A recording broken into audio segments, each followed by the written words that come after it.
எனவே முந்தின மனுஷனாகிய ஆதாம் ஜீவாத்துமாவானான் என்று எழுதியிருக்கிறது. பிந்தின ஆதாம் உயிர்ப்பிக்கிற ஆவியானார். 1 கொரிந்தியர் 15:45. ஹாய் ஃப்ரெண்ட்ஸ், நம் பாவத்தின் அடிமைத்தனமாகிய முந்தின ஆதாம் வழி வந்தவர்கள்.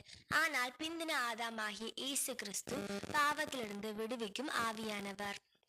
அவர் அடிமைத்தனத்திலிருந்து விடுவிப்பவர். ஆதாம் ஏவாள் பாவம் செய்து நம் அனைவரையும் பாவத்திற்கு அடிமையாக்கினார்கள்.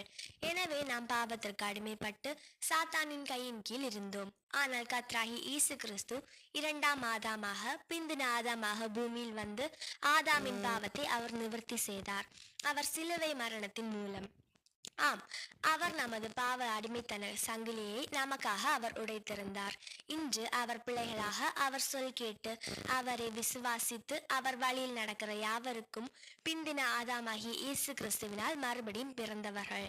ஆதலால் அவர் மூலம் பிறந்த நமக்கு அவர் தகப்பனாக இருந்து அவர் வழியில் பரிசுத்தமாக வாழ வைத்து பூமியில் இருக்கும் உபத்திரவம் மரண கண்ணிகளில் இருந்து எல்லாம் விடுவித்து நம்மை அவரோடு கூட நித்தியத்தில் சேர்க்க அவர் வல்லவராயிருக்கிறார்.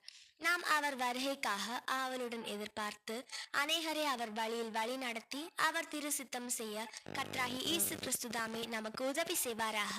ஆமீன்.